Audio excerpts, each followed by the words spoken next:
Welcome to the Dammegård with me, James Dammegård. And I know I always say I'm excited about this week's special guest, but wait till you see who I've got. But before we meet him, a quick word from one of our sponsors. James here. A quick word about gold and silver. Now, I've been talking about two companies on my podcast for quite some time. The Pure Gold Company, which delivers gold and silver bullion either to your doorstep or it will store it in a vault for you, and Monetary Metals, which is a way of owning gold while being paid interest on it. Now, if you paid attention to these suggestions, let's call them, when I started talking about it, you would have made a mint. Almost. In the case of silver, the silver price has rocketed. It's hovering around $30 an ounce now. I think it was $18 when I started talking about it roughly. Anyway, you'd have made a packet. I think regardless of the fluctuations in the market, gold and silver are things you should be owning. I'm not a financial expert, but I own gold myself. I own silver myself because I think that it is a hedge against these crazy markets. So you'll find the details below the blurb on my podcast. The Pure Gold Company delivers gold and silver bullion to your doorstep, or it will store it in a vault for you. And also Monetary Metals, which is a way of owning physical gold. Again, you've got to own physical gold, not paper gold. Paper gold is a con in my view. And you get paid interest on it in the form of more gold. Check them out. Welcome back to the Dammegård, Ole Dammegård. This is I've been dying to get you for the last 10 days since this terrible assassination attempt in America, which has touched all our hearts, I think. And I think it was extraordinary the way that the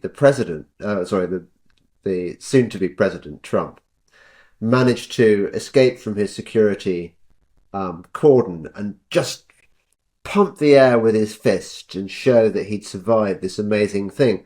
Can you confirm that this is what happened?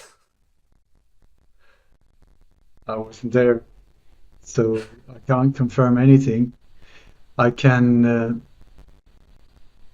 I did after when it happened right away. There were things that was very, very, very weird to say the least. So Yeah. I was on it, around the clock. I tell you, after 4 or 5 days, I think there was smoke coming out of my ears. Yeah. My sweetheart was just putting plates in front of me at certain intervals. Otherwise than that, I was just like non-stop. And the reason for that is if it's a real event, then it's one thing. But if there's any kind of operation involved that they do not want us to see, then they would shut down everything that is not according to the official narrative. And so it can be a matter of minutes that it's just like, oh, it's there and then it's gone. So I've even seen on the screen in front of me, like, whoa, what just happened? It just disappeared, So what I do when these things happen, I've been down this rabbit hole for some 44 years, I think it is. Get me alive, please. No, but where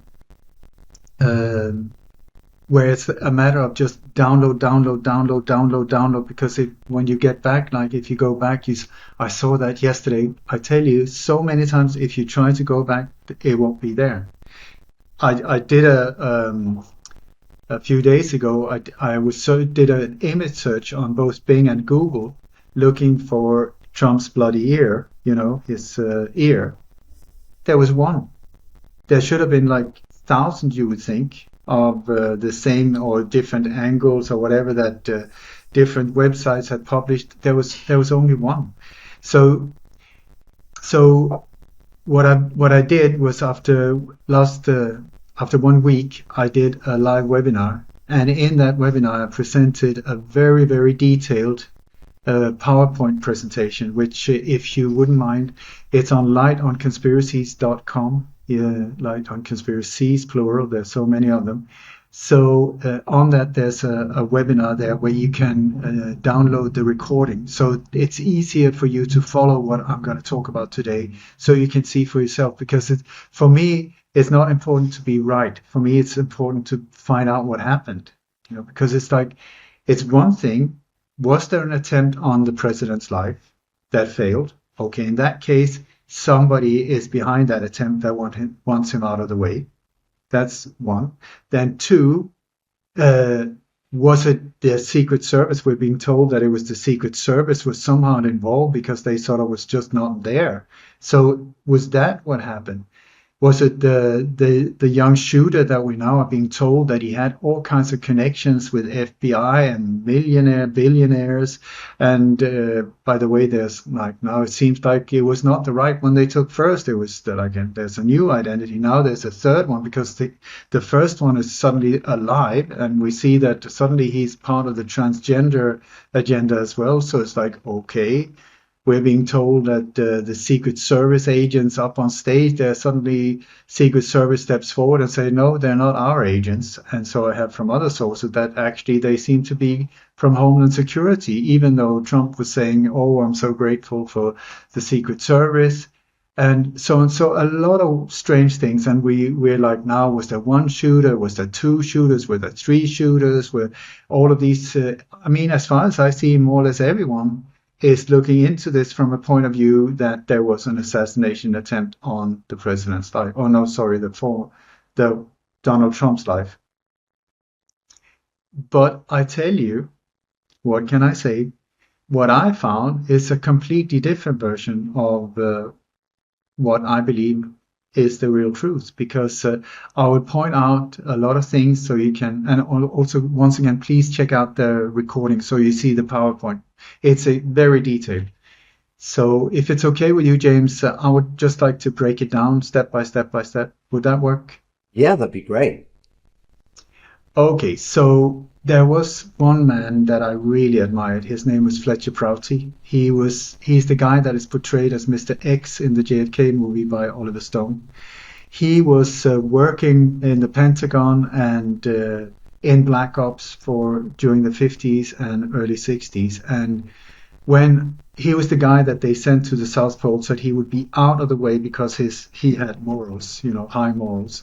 And so they wanted him out of the way when they were doing the job on JFK down in Dallas.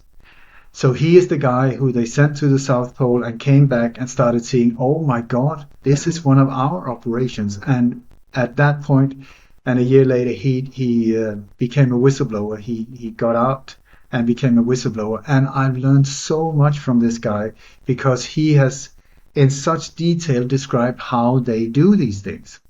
So what he said, when something goes down, where you suspect that this might be something different than what we are told, don't look for what happened. Look for what did not happen. This is one of the first ones. Look at what did not happen that would normally happen. So was there anything out of the ordinary? Well, let's start with the Secret Service. Normally in a rally like that or a thing like this, you would have the Secret Service go in weeks ahead and check the area.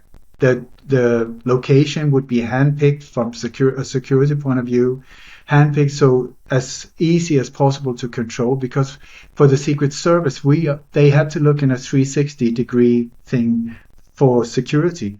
And nowadays, with sniper rifles of high quality, I mean, a sniper can be more than a mile away sometimes and be accurate. It's incredible. So they have a really hard job. So of course they were there, and you could feel the presence of Secret Service everywhere. They had been there for weeks. They had checked all the buildings. They had locked all the doors, double checked all windows. Their presence would be there. What do we see? Zero. We see zero. We see like there's some snipers up on the roof. Otherwise than that, where are they? The location. This guy, dear Mr. Trump here, in this situation that is ongoing right now, he can fill a stadium more or less. But here, for some reason, they chose a place called Butler in the middle of nowhere. It's like outside a small little town, population 13,500. Why, oh why, oh why? And in the area, it's completely flat, meaning that a shooter can be way off, and you wouldn't be able to see him, spot him before the bullet hit. So why on earth did that happen? Then we're being told that this guy with no military training, no knowledge of weapons or explosives, he drove there. We're being told that, well, he checked the area with a drone the days before. Okay, that's impressive. And then where did he get explosives? No one knows. How did he bypass the Secret Service? Well, they said he parked a block away and then he walked into the area. Okay, that's pretty advanced. Not.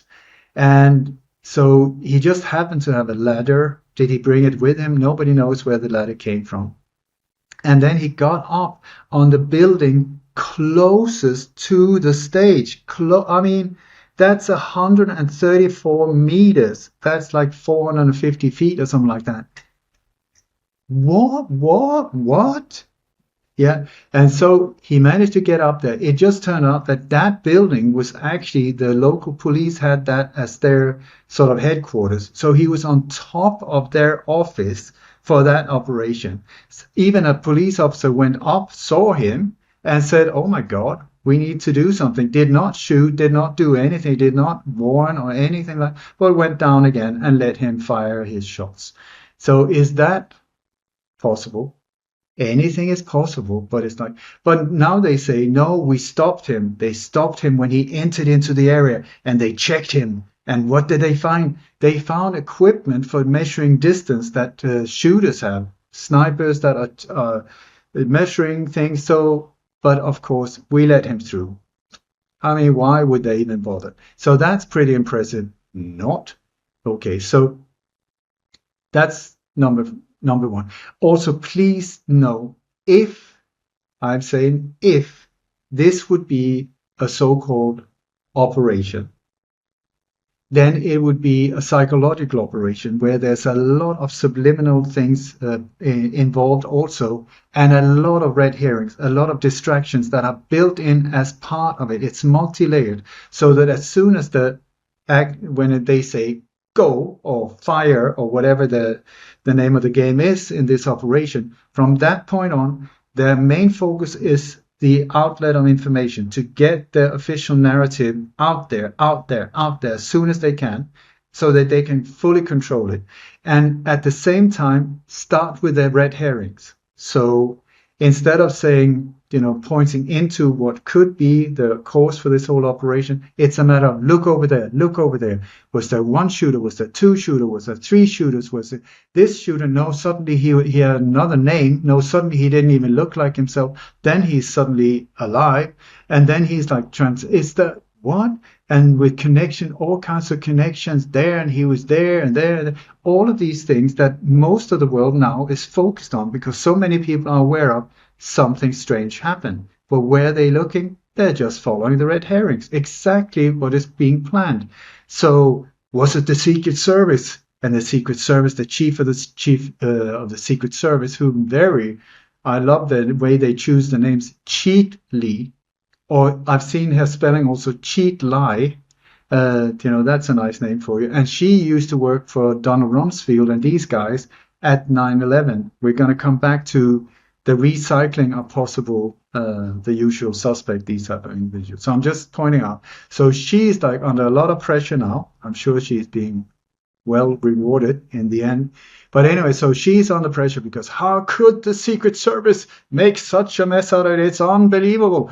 And she then said, well, it was for the security, the safety for our agents, that we couldn't let them get up on that roof because it was so sloped. It was like maybe 12 degrees angle or something like that, and hot. So the Secret Service, I'm sorry, you're there to protect and serve and give your life if needed, but they couldn't get up on that roof. Can I just say, I loved that particular detail, because what you're saying is of course absolutely right, that there are different elements which cater to different people and are designed to increase the distraction power. And that detail is calculated to annoy the kind of Trump voters who feel that everything is going to the dogs, health and safety gone mad. Of course, this confirms all their prejudices. So that's why they invented that particular detail, I think. Divert the attention to the side. It's like when I've been touring in 15, 16 countries, whatever, sometimes in the audience, people have stepped forward and said, when I describe force flag operations or psychological operation, there's twice where people have stepped up and said, you just described my job. And so I said the first time, so what's your job? He said, I'm a magician. How to divert the attention from the audience to look over here when actually the action is going on here. And the second one that stood up and said, you just described the way I work. And so I said, what is your job? And he said, I'm an illusionist.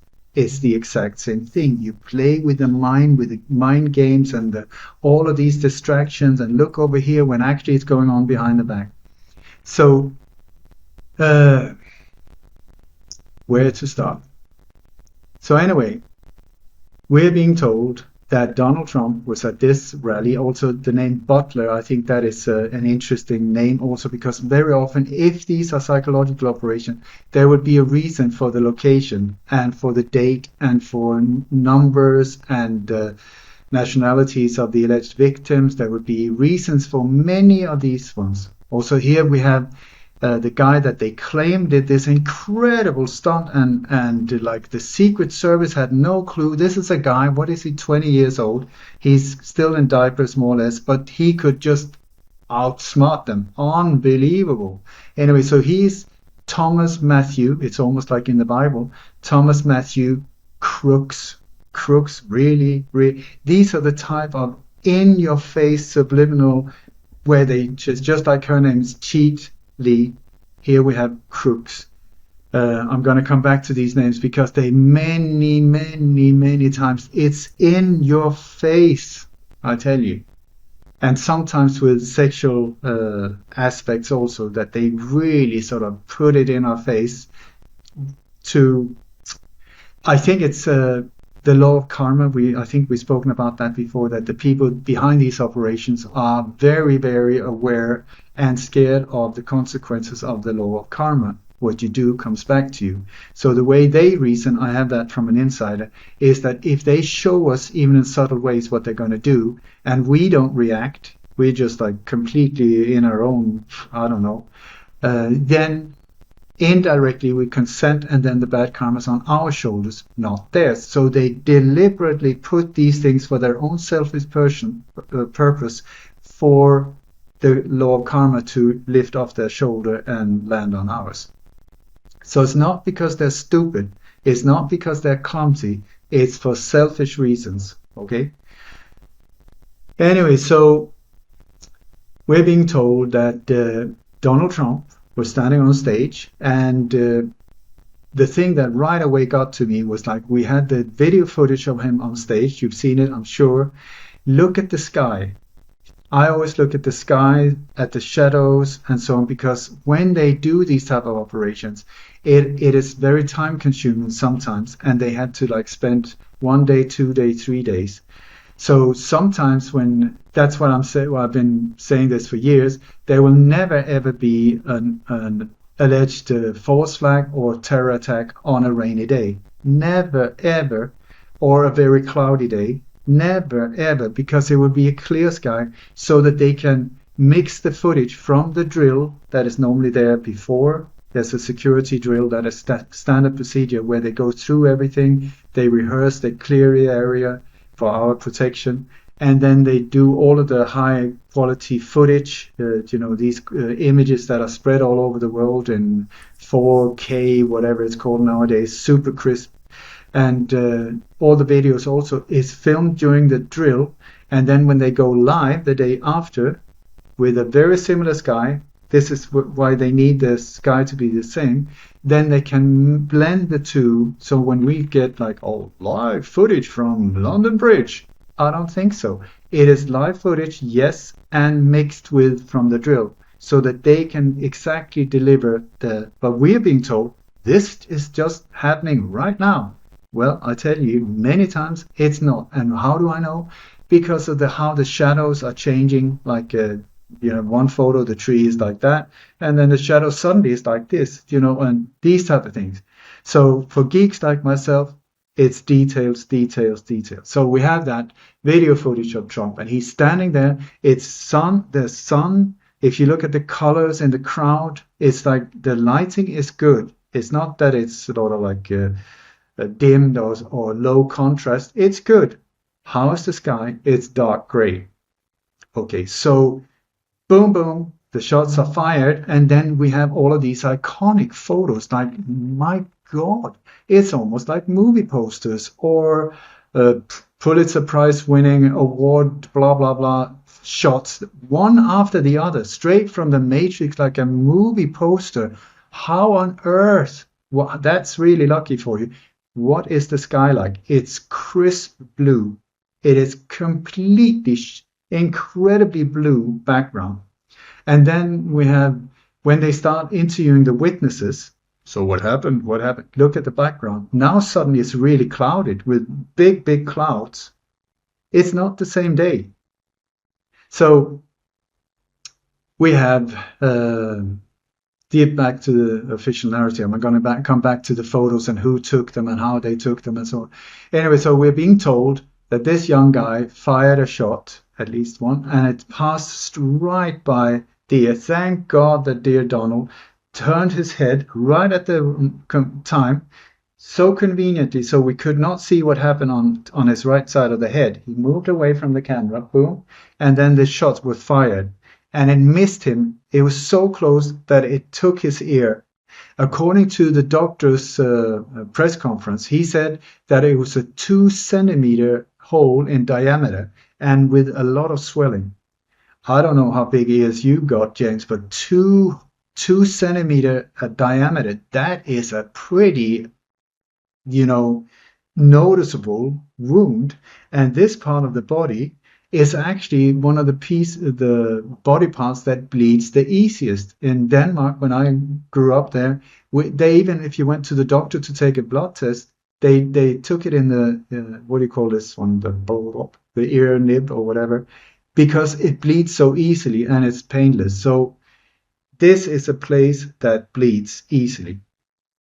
Anyway, so Dear Donald here, he moved his head and kept it like that, and boom, then suddenly we hear shots being fired, and he goes, oh my God, and then takes down his hand and go down by the podium. And suddenly we have all of these Secret Service agents that just come from all different directions, jump on top of him, and even there's soldiers in the full shebang with MR-15s or whatever they have. So very dramatic, very dramatic. But look at a normal scenario. If somebody was shot like that, the compressed air around the bullet is so powerful that even though the bullet doesn't hit, it will still smack your head. You can really get like damages to the flesh just from not the bullet, but the air pressure, because it's so fast and so compressed. Also, a bullet that is fired that close to the ear, normally, as far as I've been speaking to doctors, it can make you deaf because the impact is so violent, So, and afterwards at the not the press conference, but where he was this big thing where he was hailed like a hero, he was saying, I heard the shot, boom, I felt it just passed. I said, oh my God, it must have been a bullet. He understood that right away. And he said, I looked at my hand and it was blood. There was dripping of blood. Okay, thank you, Donald. Let's check it out. So, of course, that, to start with, when you see that, I've taken it frame by frame by frame. His hand go up and then no blood, no blood, no blood, no blood, no blood, no blood, and no blood. And then when he's taken down from stage, there's especially a few photos where you can see that he has an open right hand. There's not a trace of blood at all. That's interesting because, like, why are you lying, Donald? That doesn't really make any sense. Okay, let's say that he wants to add to the story so that, okay, fair enough. So then we have like this photographer. I mean, my God, he caught a bullet mid-air in the photo. That is amazing. That is really unbelievable, especially when you look into what type of shutter speed is needed to catch a bullet like that. It is somewhere between 10 and 16,000 frames per second to catch a bullet like that. that is when you start seeing it. Here we see it clearly. It's amazing. Blue sky and the bullet is there. So a normal press photographer, which he pressed one and you got 16,000 frames to sort afterwards. I mean, that's a lot of work for you. For what reason? He was there taking just a photo. So that is very impressive. So I call bullshit, but that is just, anyway, we got the photo, so it must be real. There's nothing called Photoshop available anywhere or whatever needed for these type of things. But anyway, so also you see the angle where that photo, the photographer, you can see the photographer, he's standing down below the stage holding up his camera. The angle of that photo when it passes his ear looks like it's taken straight from the front. It's not on the same level. So who did that? Who took that photo? Who did that? It was a guy. It just happens to be. Please remember, we're in the middle of nowhere. It's Farmer Brown hillbilly country. Maybe not hillbilly, but it's way out there. And hardly any people compared to normal. But suddenly you had CNN and these other, they were there to cover the whole thing. And the guy who took that photo just happened to be Donald Trump's absolute favorite photographer.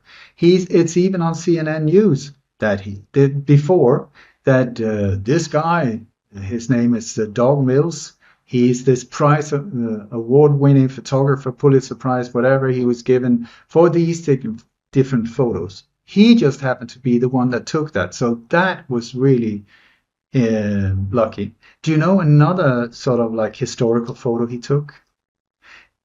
9/11. I think most people are now aware of that. Hello, I don't believe the hijacker thing anymore. We're talking about some kind of inside job.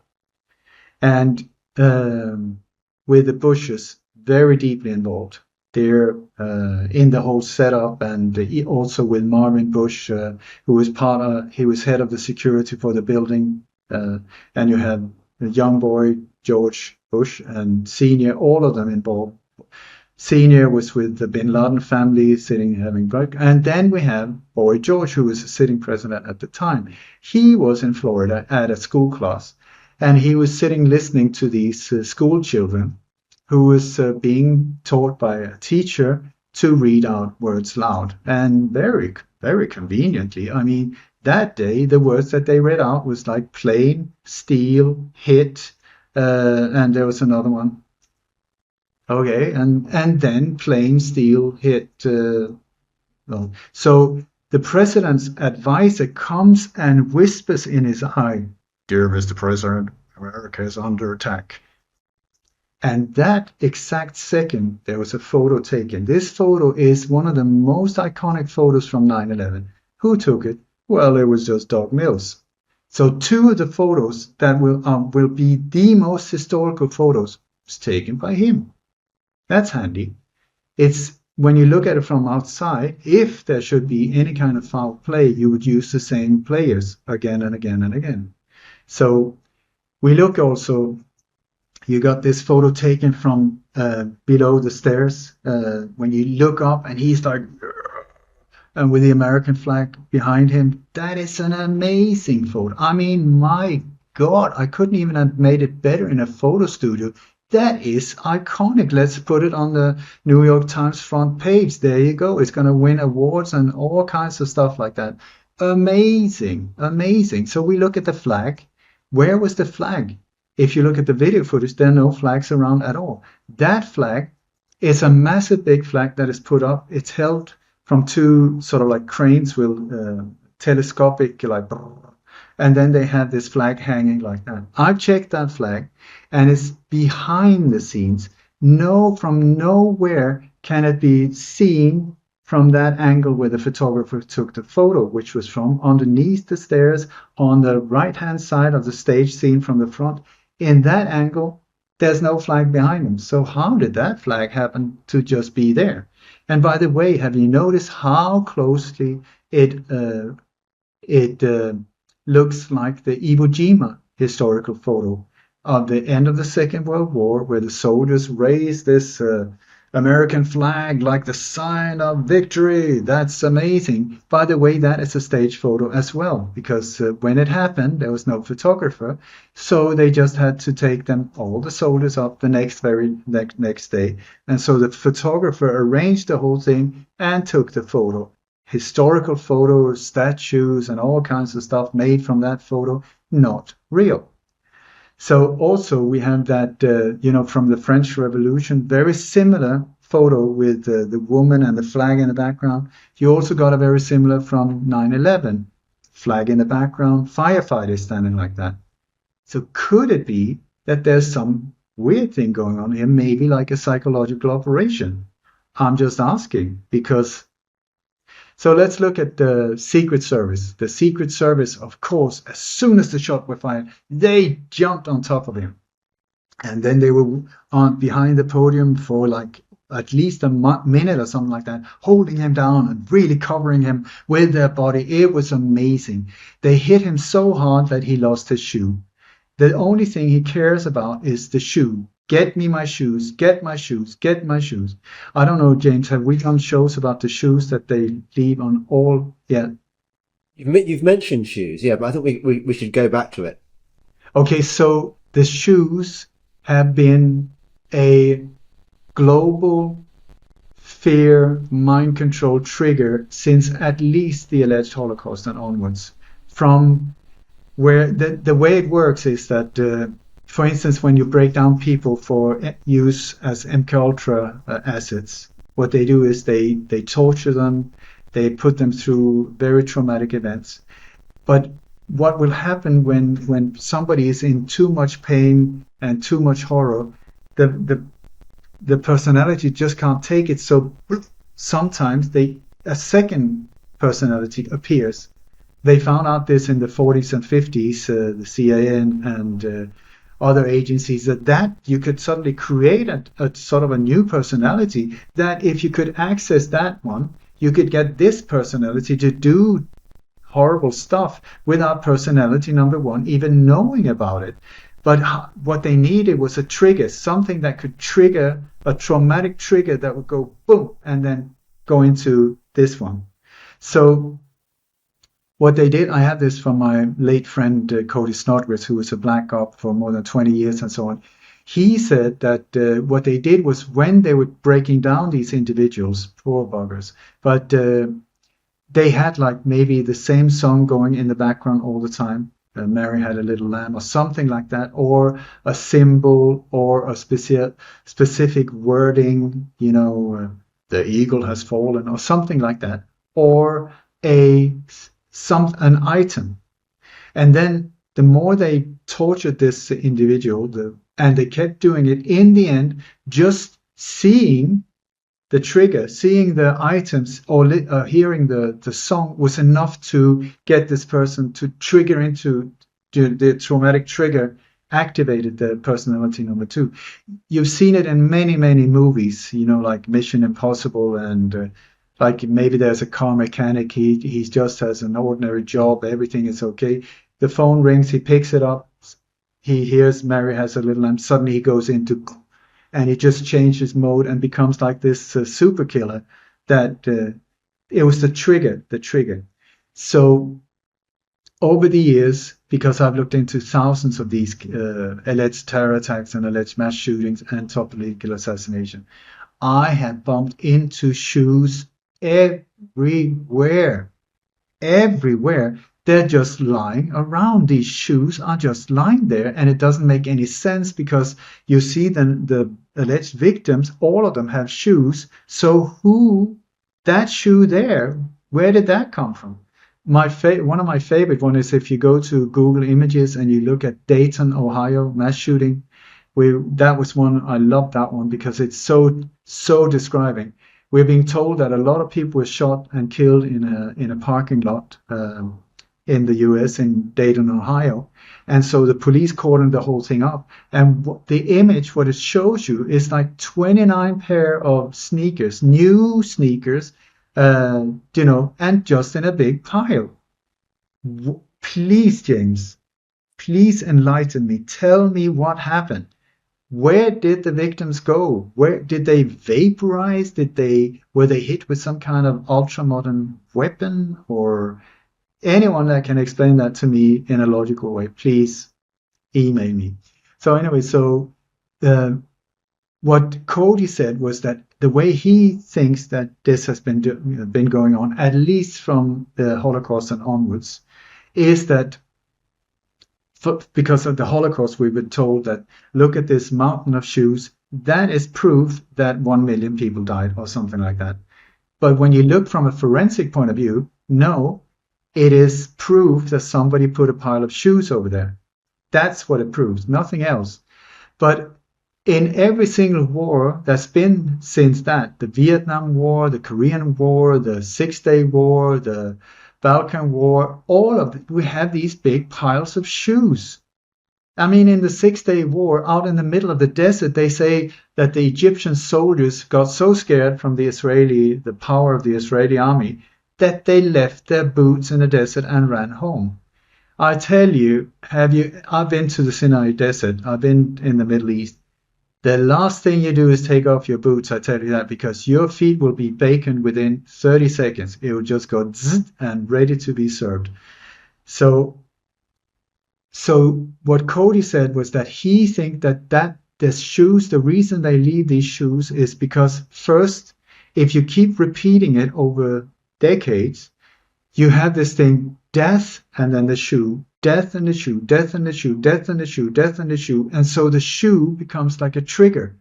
So to add like to the trauma. So you have, for instance, it's like being up against Mike Tyson. Oh my God, this happened. And then boom, our eyes are trying to look away from the death and blood and gore or whatever. And we go, I've spoken to psychologists, we try to find something safe to land on.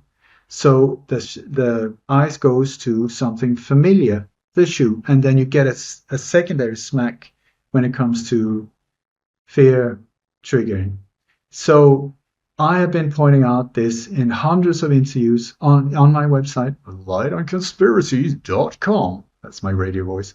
You have one called The Soulless Shoes of Death. The Soulless Shoes of Death. By the way, the original name of the alleged Holocaust is Shua. Anyway, so that, and I've been pointing it's almost always Nike shoes. Nike is a company that is very, very suspicious when you look into it. Very, very suspicious. But anyway, so trainers, shoes, all of that, over and over and over, in the hundreds, these shoes. And so I found it very interesting that dear Donald, what did he care about? You almost got your head blown off.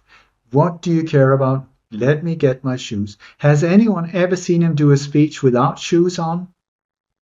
I don't think so.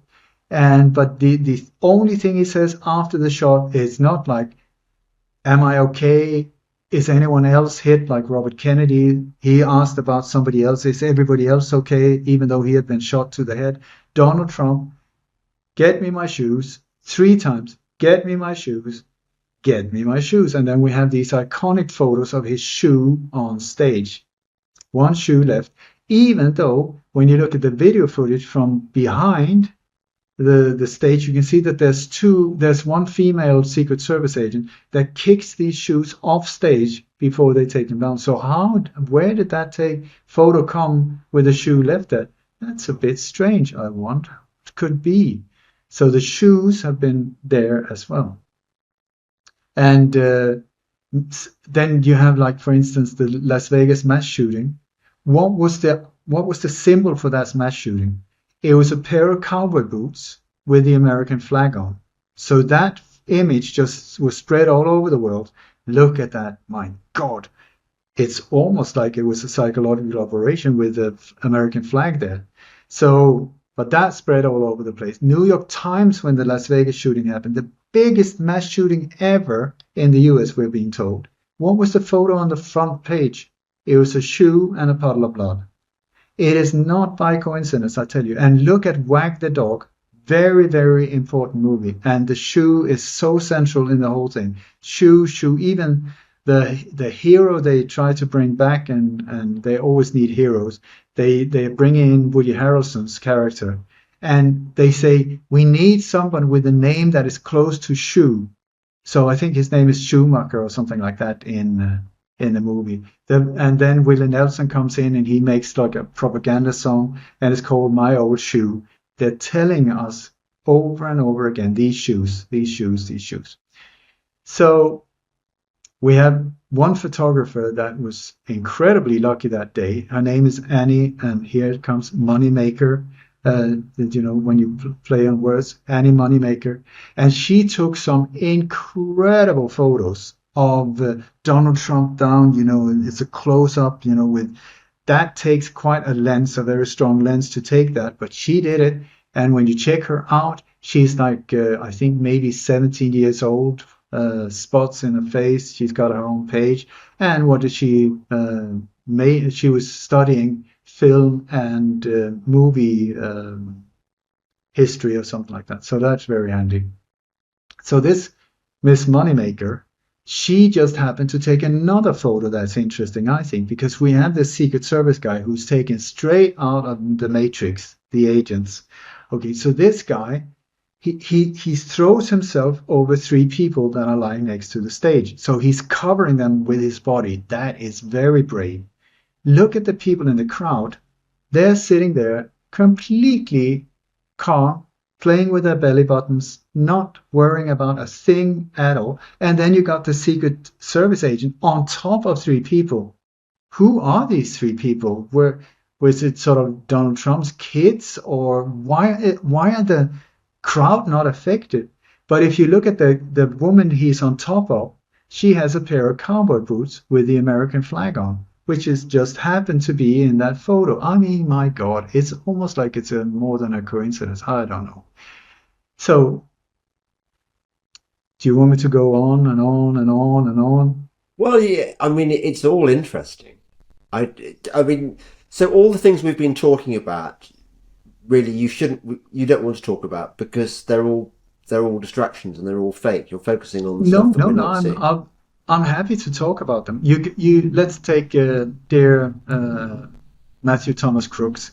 By the way, Patsy's, for some bizarre reason, always have three names. You got Lee Harvey Oswald, you got James Earl Ray, you got David Mark Chapman. These, for some reason, I think it's to add credibility. I'm not sure, but and here also Matthew Thomas Crooks. It's almost Thomas Cook. But also biblical name, Matthew. And Crooks, really. But anyway, so this guy managed to get up on the roof. That's incredible by itself. He was also in a BlackRock commercial.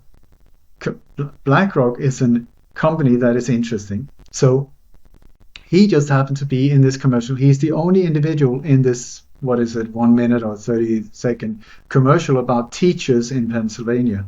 So he's sitting there in a classroom, and just at one point he's sort of looking up towards the whiteboard. You got the teacher. The teacher is the one talking. He's very, just by coincidence, dressed in orange. Many pointers towards Donald Trump is orange. He's called the Orange Man, the Man in Orange, the whole shebang. Anyway, so he, by coincidence, just had this orange top on, trainer, whatever you want to call it.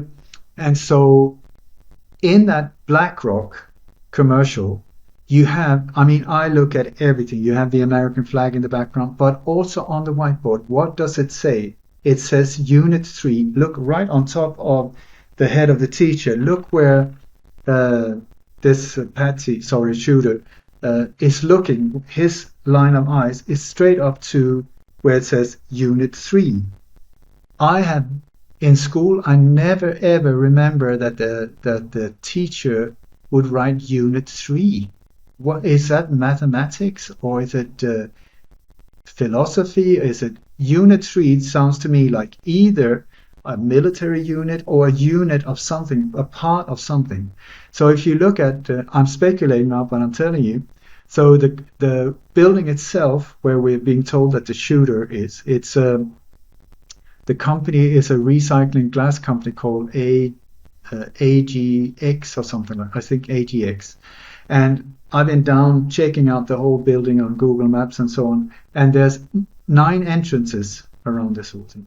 So I was sort of like, is it possible that Unit 3, because it's a very odd building, that Unit 3 could be the one where the shooter was coming from, that they were referring to that. But when you look from above Google Maps, look at the building, it's a 3. You can fit in a perfect 3 there.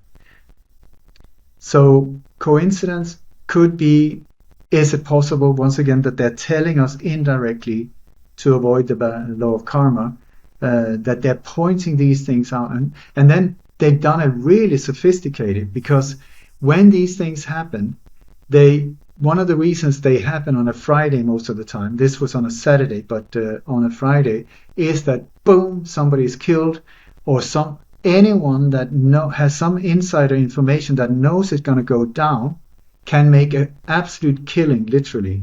That is how the Rothschilds got into power. That is it. So many of these you see right before it happens. It goes like this, and then boom, the attack or the shots are fired or whatever. And then, since it is on a Friday afternoon, they close the stock market out of respect for the mourning family and all of that. Oh, it's very like that. And then they keep it closed Saturday, Sunday, and sometimes they even keep half Monday closed as well, because they're in such a mourning process, so horrible. No, absolute bullshit. What they're doing is they're going through and covering their butts. They're erasing all tracks so that we will not be able to see this. But this time, just like before 9/11, we see this right before it happened. You have these stock options, all kinds of stuff going on. And some of it is pointing to BlackRock. So I would suggest BlackRock, who fears no one. I mean, they can take them to court. I mean, they got more trillions that you got, like whatever. So they don't fear anything. So they're pointing towards themselves, I would say, indirectly, if they are involved. I think this whole thing about this commercial and the Unit 3 could point a certain thing in that direction. But then they say, oh, look here, this company that was connected to BlackRock, they made these things on the stock market. Once again, Hang on. pointing. Ole, I've got to open the door because my wife can't do it. Hang on, wait.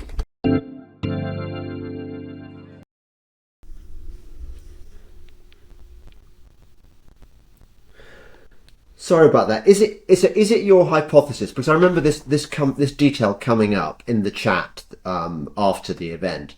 People were saying that these short positions have been placed on Trump stocks, whatever a Trump stock is, and people said, look, BlackRock are implicated and the Bush family seem to be implicated. But surely that was a red herring. They wouldn't place these options unless they knew they were going to get found out. I believe it's just another one.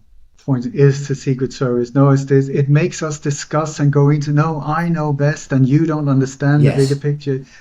So you have all of these things that are pointing in different directions right now, and it's normally by design in these operations. So I think this is another red herring. They're just making it. No, but and soon it's going to be connected maybe to the Saudi royal family, that this young guy was a transgender, blah blah, and connected to, and maybe he was on Jeffrey Epstein's Lolita Island, to just mess with us like this and keep our attention away from, did it actually happen? But how can you say something like that? I mean, there were so many people there. That's a good point. Yeah. So when you see how if this is a false flag operation, there's such a thing as crisis actors, people that are being interviewed, like these witnesses could be crisis actors, where they can be victims, they can be people interviewed, they can be, all kinds of crisis actors can do a lot of things. So we have, for instance, one witness that says he sat right next to the guy that was killed, this firefighter, and he said he got the shot right in the head and he helped to carry down the body. And then he said, but there was another woman who was shot in the hand as well. Another woman? There's no women at all that was part of sort of being hit. and no reports about a woman being hit in the hand. What was that? What they do, they very often add nationalities to the victims or the shooter in these operations. I think it's to get more nations involved emotionally. So, because we care most about our own. If somebody dies from Sudan, only people from Sudan cares. If it's a Dane, oh my God, do the Brits care? Not really. But if it's a British, my God, they have attacked the kingdom, the Great Britain, Yeah. all of that. So they go like that. So very often you have the alleged shooters are or terrorists are German, Afghani, or French, Tunisian. And if you have say you have 11 victims on London Bridge, there would be maybe 6 nationalities. This guy and that guy and this guy. So was there anything like that this time? Well, you got one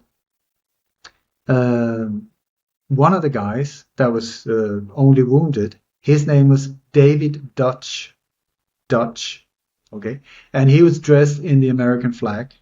And the photo we're being shown of him is in front of a container painted with the American flag colors. That's, if you want to get, patriotism going, that's a lot. In this, he even got a hat on with the American flag. And the other guy, his name was James Copenhaver. Really? I mean, can we get closer to Copenhagen? That's for you. That's for you Danes. You tell me. I mean, we have right now, I would say a lot of these things that are going on are NATO attacks. These are in NATO countries. And not long ago, we had that the Slovakian prime minister is said to have been attacked and shot. That whole thing, I don't understand, but I've exposed big time. It was a complete staged event as well, that one. And then the Danish prime minister, NATO again, she was also attacked on the street very violently. No, somebody bumped into her. And they said maybe she has got whiplash things, but it was pumped out. Possible terror attack. It's so that there is, at the moment, there's all of these boom, boom. The prime minister here is attacked, that is attacked. We're under attack. Why they're doing it, I'm not really sure. But anyway, that is one connection to Denmark. There's other connections to Denmark also, and the latest fire of the stock market in Copenhagen. We can do another show about that one. That is completely unreal and connected to the Notre Dame fire 5 years earlier on the date, where Michael Obama was one of the people right in front of that, having a photo session, and it's an incredible thing. So one thing that I found really interesting as well was that dear Donald, he left the place not in a, there was only one car leaving, no Secret Service cars, just one car leaving. And then they came to the hospital and they checked his ear. Yes, there's a hole in the ear. My God, what are we going to do? So they put a tiny little Band-Aid on top of it. Very convenient, that could stop any type of bleeding. And then the very next day, he was in a location, what was the name of it? Sorry, just 2 seconds. Ear Hill, Pennsylvania. Ear better. No, yeah, almost. No, he was at the very same hotel where President Roosevelt in 1912 was almost assassinated. So he was in the same lobby as President Roosevelt was almost assassinated in 1912. But he was saved. I mean, I don't know if that was a staged event, but he was saved because he had some kind of book and some kind of thing. So the shot was fired, but it was stopped by. So that was very, very, very lucky as well.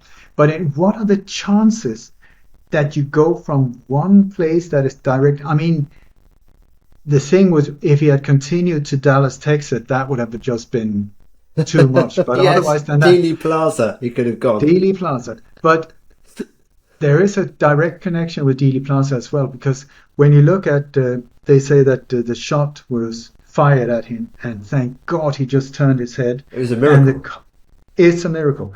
The bullet passed so close. Had he not turned his face, he would have been hit right here, and the bullet would have gone out in the back of his head. Yeah, we've seen, like they've done diagrams. This is exactly where it would have been.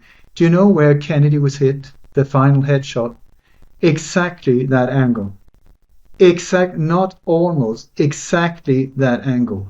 That is the kill shot of President John F. Kennedy. Exactly the angle they say that he survived. My God, so lucky. So What you mean, if he hadn't turned his head, he would have had exactly the headshot of Kennedy? That's what they say. Okay. That's what they say. And so we look at the crowd, because how is it possible that all of these people would be involved? I mean, if you zoom in on the crowd behind Trump, once he's lying down there, do they look worried? I mean, they're being shot at. Multiple shots have been fired. Do they look worried? They're sitting like this. One is standing up. My God, I had to check. Where is the shooter? Is he there? Is he over here? It's the Red Pimpernel. They seek him here. They seek him in there. They seek him everywhere. Isn't he in heaven or is he in hell? The damned elusive Pimpernel. That's the guy. They're looking like that. Maybe you should focus on where the shots were fired from if you sort of like maybe get down. No, they're sitting there fiddling around with their phones and not really caring. Is that normal? So the main place to control is behind the president, because that's where the video footage is shot from. So that part of it, because there were three sort of parts of where the crowd was sitting. And they say that the shot passed like that, and the person who died was sitting on the right-hand side. By the way, almost always people in these operations have names with the same initial. And this guy had C, Corey, whatever his name was. And he was a firefighter.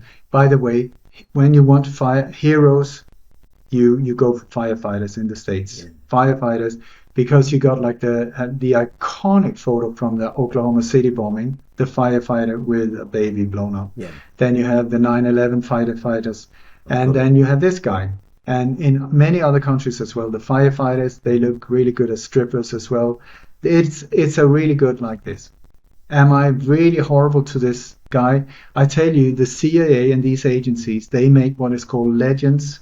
They create new personalities. They do it for breakfast. They can create anything very easily.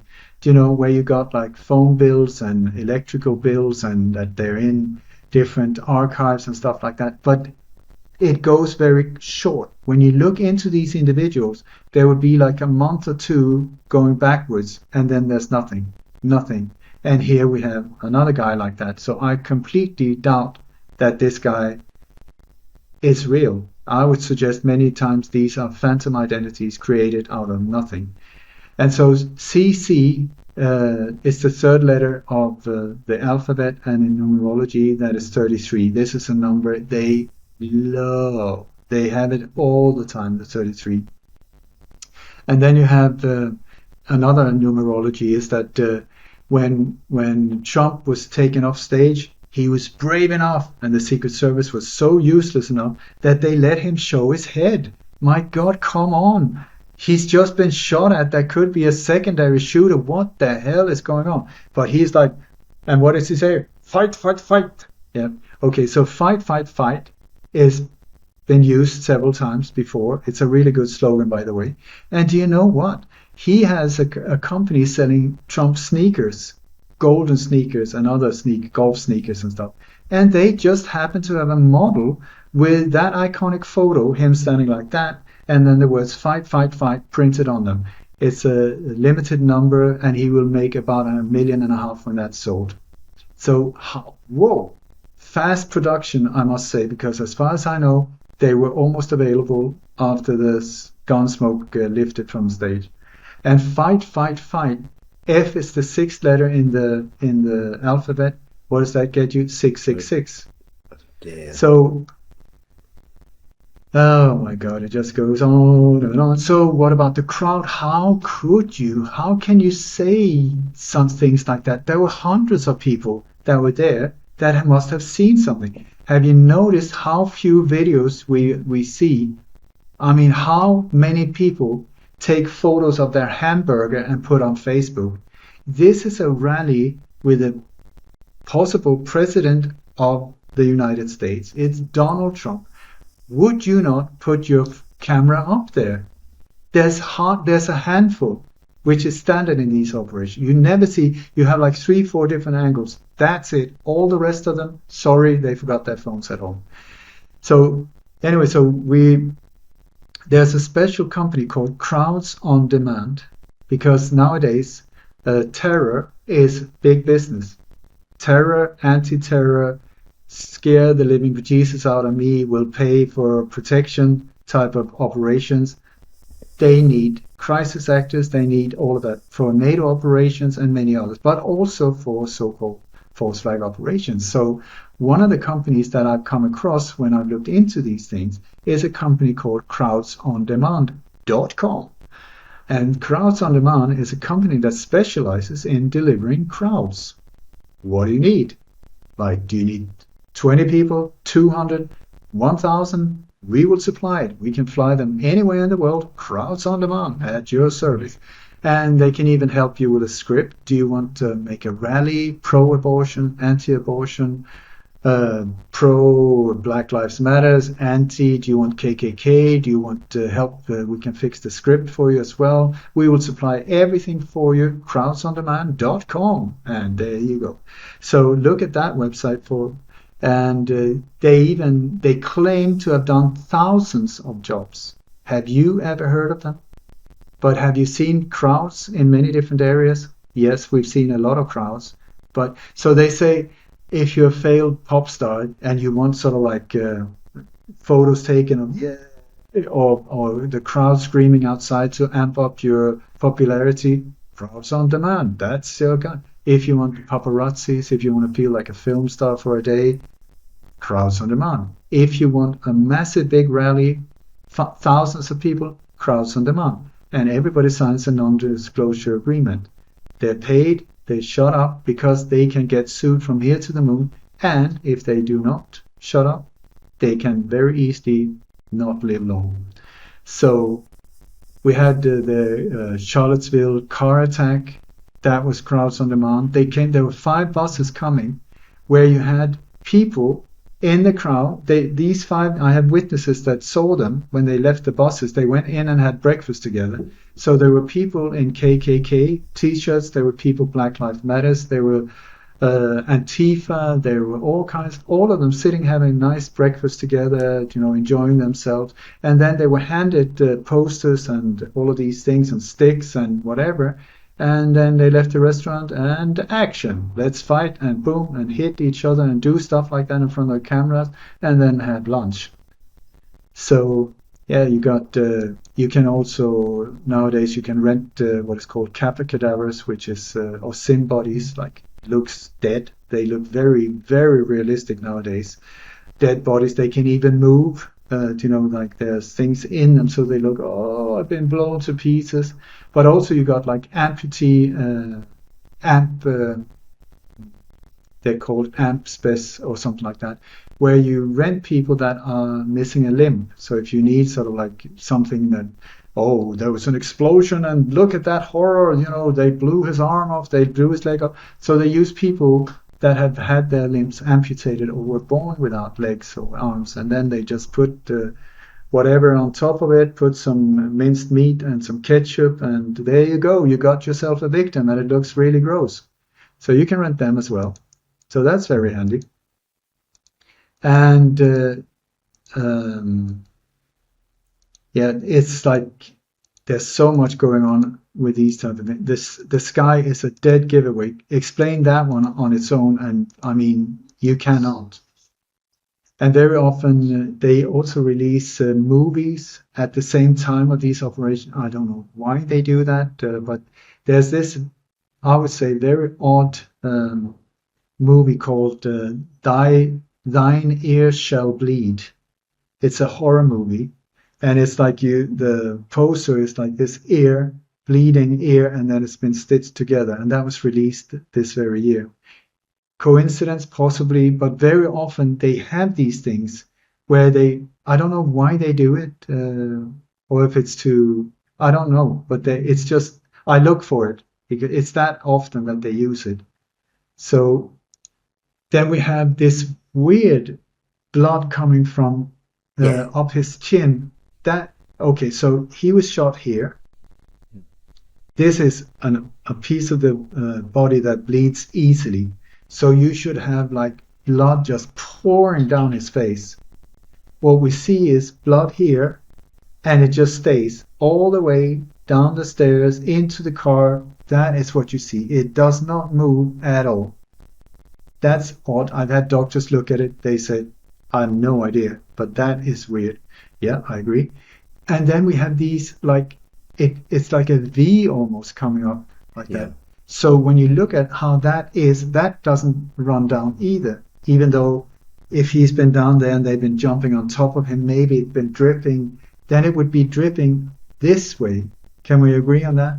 It wouldn't go from this way and upwards, but this is exactly what we see. So what on earth is that? And I'm speculating now, but I'm just shooting in all different directions. If you look at the NASA logo, NASA is a company that have never said anything true in as far as I know. I tell you that is like one big black hole for financing going into all kinds of horror shows. Anyway, so the NASA has this red thing that is almost identical to the thing that is going up his cheek. That is also, as far as I know, the tongue of the serpent. And split fork also means lying. That's a symbolic of lying. But it's also nowadays, when there's so much talk about the new greater Israel, the area that covers there are two rivers in the middle of that area called Tigris and Euphrates. I don't know the English word, but Euphrates. and Euphrates. Is that it? Yeah. Yeah. Yeah. Okay. Look at these rivers, very similar to that whole thing, because there's a lot of strange thing regarding Israel in this operation. I'm not talking Israel as a nation. I'm talking about Zionists. I'm talking about that power structure behind so much mayhem in the world. That is, when you look at it, most people think, well, you got America, and then you got this tiny little country called Israel. But a lot of things are pointed to that it's actually like this. I mean, Benjamin Netanyahu got 25 standing ovations when he came to the Capitol Hill or the White House. I'm not sure. The Capitol Hill, I think it was 25. Obama got 15 at the most. When the Swedish Prime Minister came, he didn't get any. I mean, what's going on here? You know, there's this very, very odd thing. So just pointing, and also right before this happened, Trump did this very pro-Israel statement, big time, big time, big time, and boom, it happened. So indirectly, there's also different type of pointers to this same scenario where the sniper on the roof, the Secret Service sniper, now they say, well, he wasn't Secret Service because it only says police on his back, not Secret Service, but then he was Secret Service, and then Secret Service said, we don't have anyone with that name. Do you see the red herrings again getting very confusing? So, but he had a bracelet on, that was some kind of Jewish bracelet. So, let me see, what else? The Well, shoes, just put pause briefly on the fire hero, the firefighter hero that everyone. I mean, I noticed this in the aftermath when I first dared to suggest that this operation might not be a real assassination attempt. A lot of angry Trump voters were sort of mobbing me on social media, or at least people pretending to be you just don't know, people pretending to be anti-Trump voters, whatever. They were saying, you know, a guy died, and you're mocking this stuff. Obviously, they do that for the emotional impact. Do you think it's more likely that the death was faked rather than that a real person was killed as part of the collateral damage? in this type of operation, there's what I call complete false flags, there's real events, and there's hybrids. And a hybrid is sort of a mix of the two. Sometimes they need real victims to get the emotions going. If the emotional impact is not enough, boom, they need real victims. So there is a possibility that this guy was shot, but not because they missed Trump. Instead, he was taken out by a sniper or whatever. If he actually died, I would put my money, with my experience, I would put my money right into Phantom Identity, crisis actor, did not even exist. That is normally the case, because what I've been doing for so many years is I go on location. Now I'm in Indonesia, but when I was in Europe, I tried to go on location as soon as possible after these events to find out. I mean, I was a former journalist. I was just trying to find out what is going on, what happened, because the consequences of these events are so big. So it's very important that we find out, I think, what is actually going on. And so many times, so many times, I have not found the victims. I've been in cemeteries. I've been in graves where it starts to go like this because there's no coffin in the ground. I've been at the schools where these alleged victims were. I've been where they lived in the houses. I spoke to the neighbors. I spoke to the teachers. I spoke to, and over again, I end up with the people say that, yeah, I mean, he lived here. I said, so did you meet him? No, but I read it in the newspaper, but I never saw him.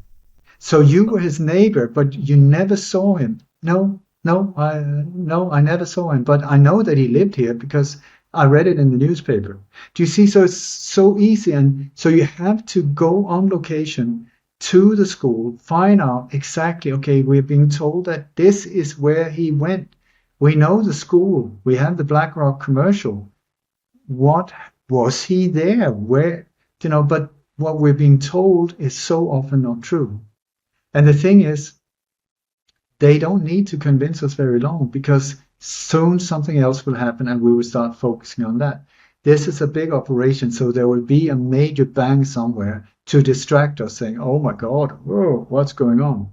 They already started with this, all of this, they call it gray zone disturbances, where suddenly the electricity doesn't work and the ATMs doesn't work. And it's called gray zone disturbances of society. They shake us up, they make us nervous, they go like that.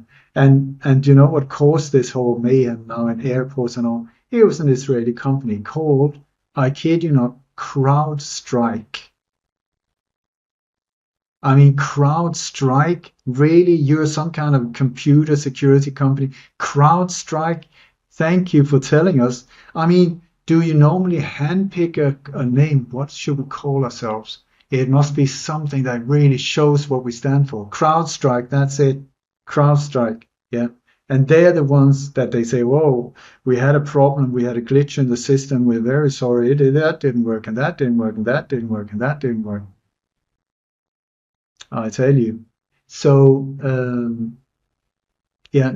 I would put my money on crisis actors. We have one guy that was moving. There was this David Dutch guy. We saw that he was being led down whatever day that was filmed, but even he was officially wounded. The other guy, where we only have a blurry image on the Copenhagen guy, I haven't found anything. Right. And normally nowadays people are on social media. They have an internet presence, in whatever.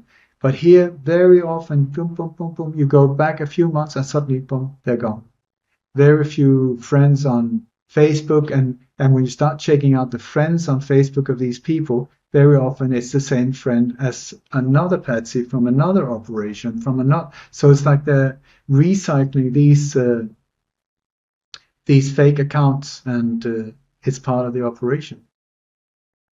Can you explain something to me which is annoying?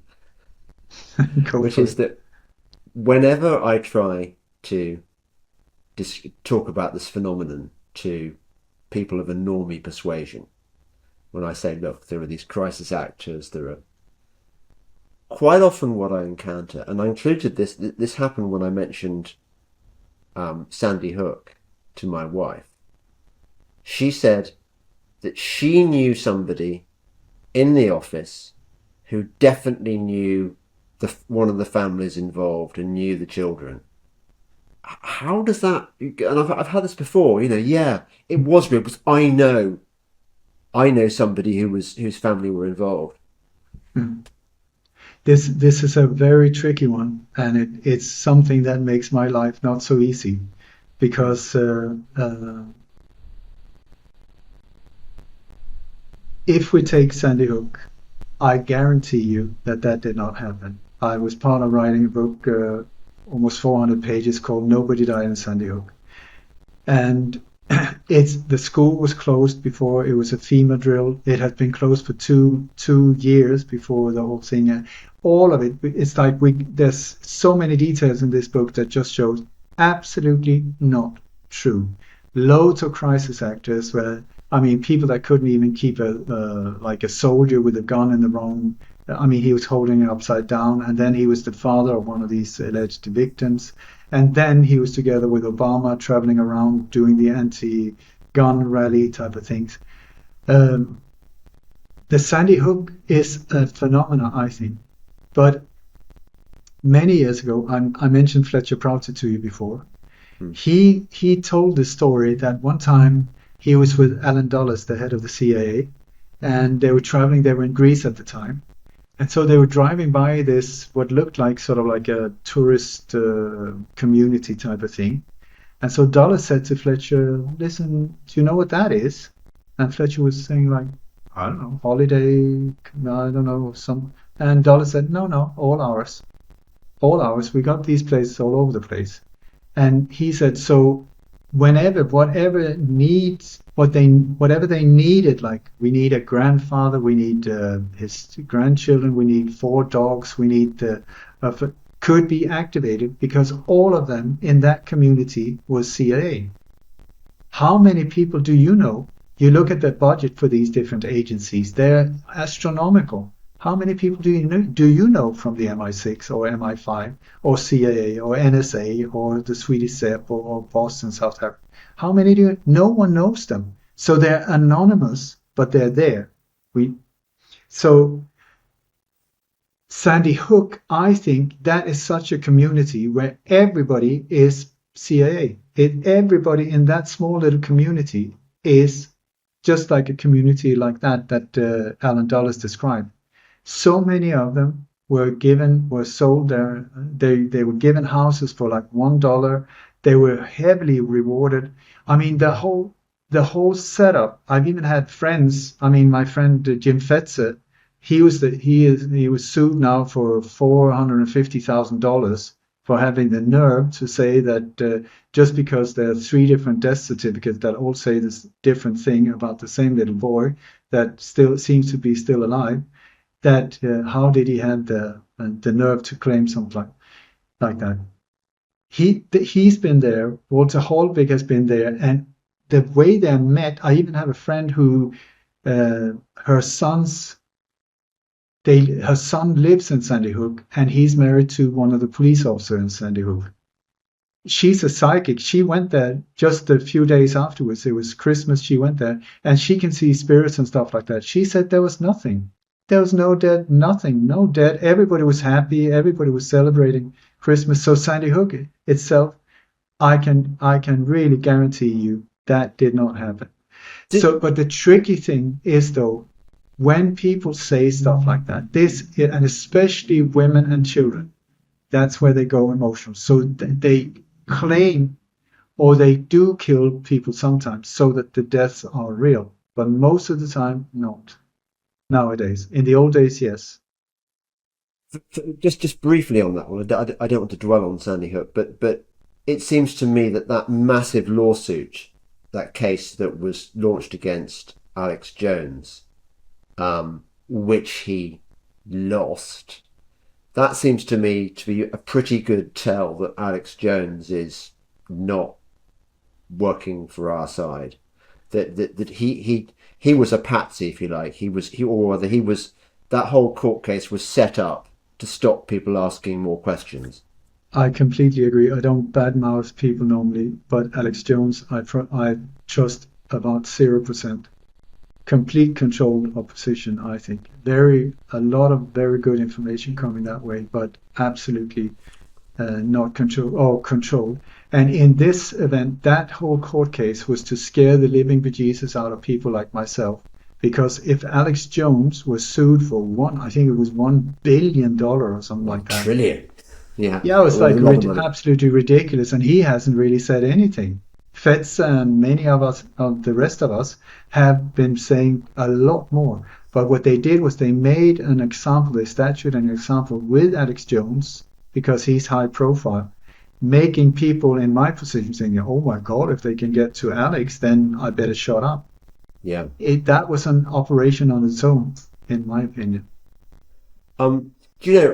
I suddenly realised, Ole, that we never talked, and there's not time to go into any detail now, but we never talked about October the 7th. I mean, that's a whole podcast, I know, but I was sort of speculating that it was a kind of mixture of stuff. It was a mixture of fakery, of real, and is that your? It was a complete false flag. It's complete false flag. This whole thing, the whole scenario, I mean, BS on steroids. It is not a war, it's not a conflict, it's a genocide.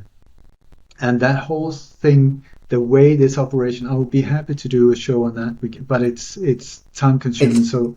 It's a full show, isn't it, really? Yeah, I would prefer that. I think we could do a sort of appetite whetter. So is he? I mean, obviously it was a false flag. I totally agree with you on that one. For so many reasons. I mean, you don't get a kind of ragtag bunch of terrorists crossing the most heavily guarded border in the world without them knowing.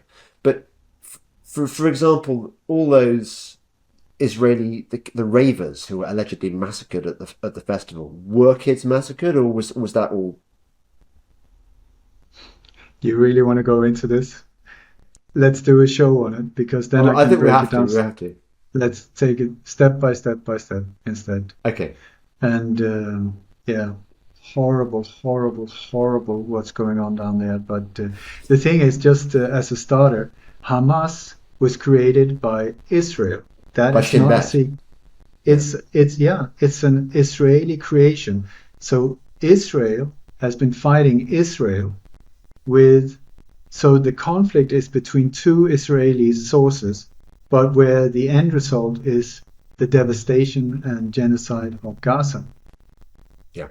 Let's go because this is mainly a Trump assassination podcast. Let's just go. Do you think the patsy, whoever the shooter was, do you think he was actually killed? No. I mean, I see this as a completely staged event. I do not think. I'm speculating now. Mm-hmm.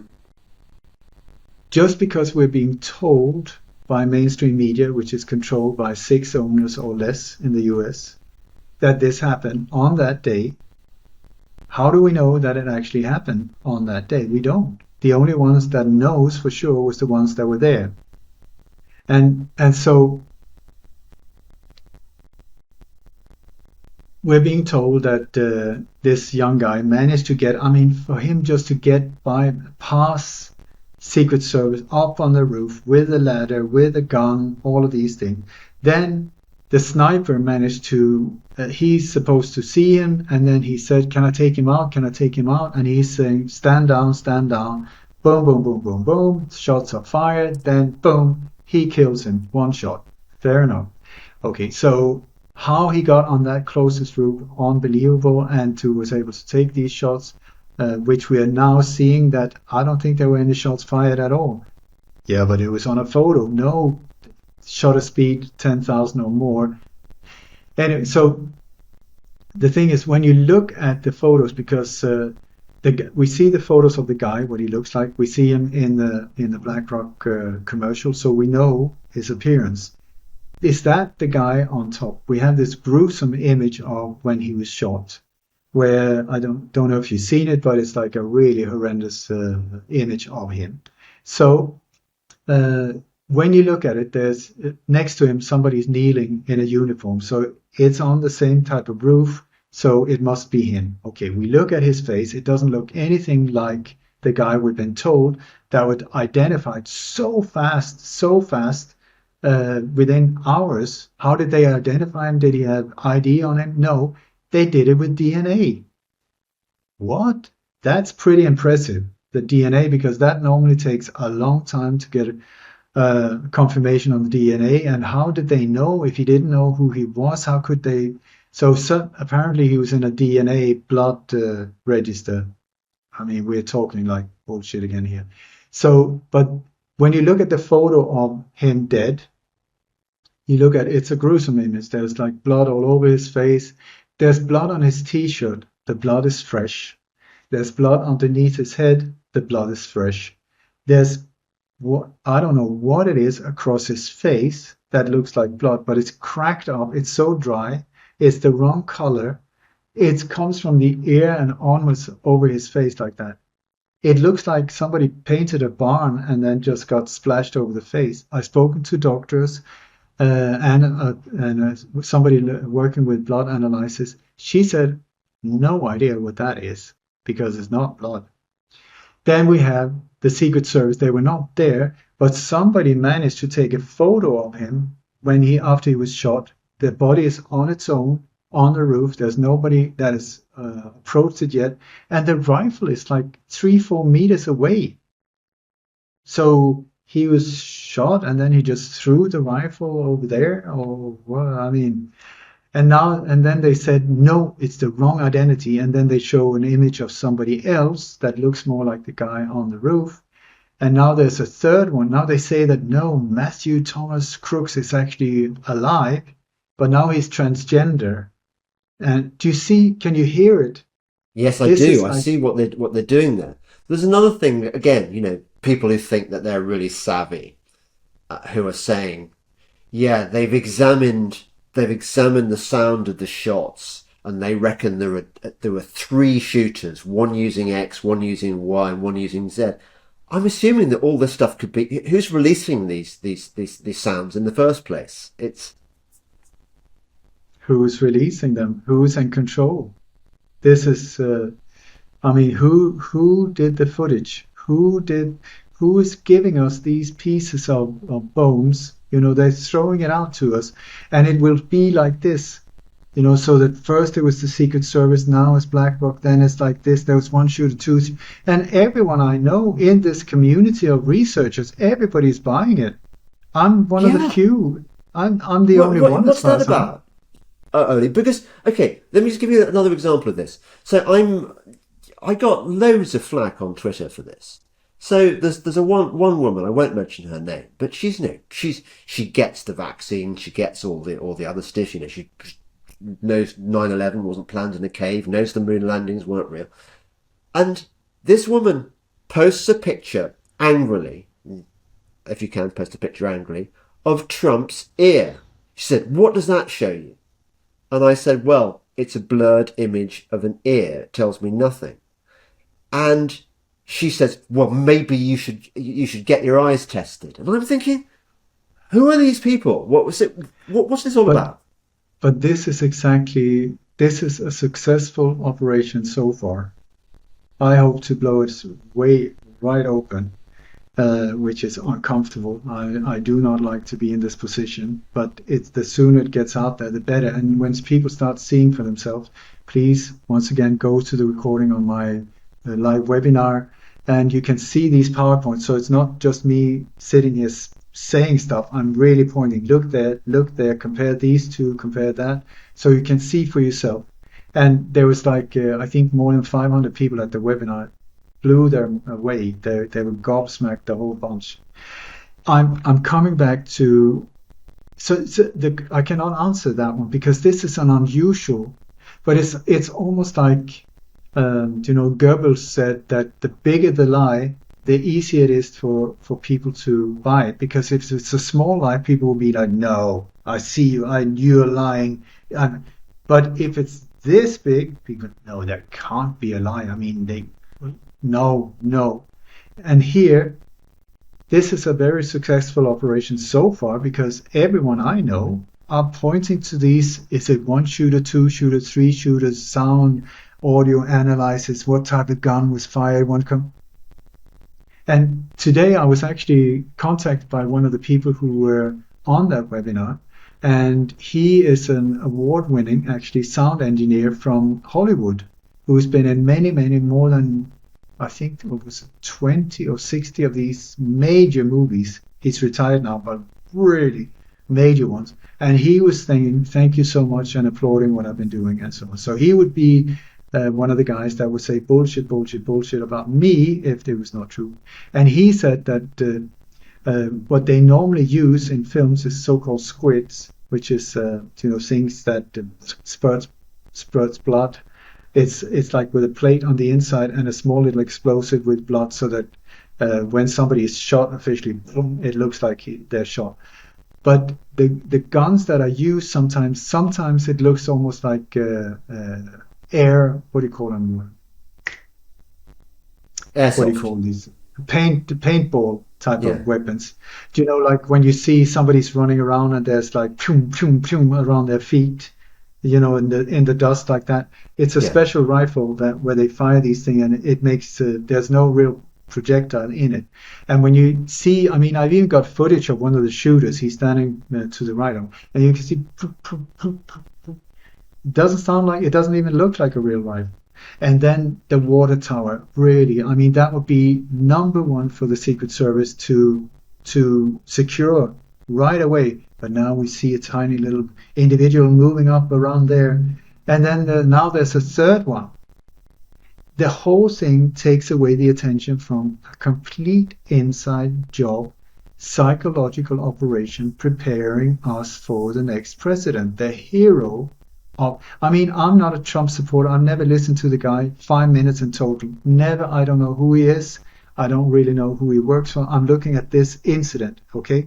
So one thing that is very disturbing, James, is that there was in 1995, there's a card game that was printed called the Illuminati card game. It is a very, very bizarre card game. Very Freemasonic in the layout and everything like that. The Illuminati card game, and it's about world domination.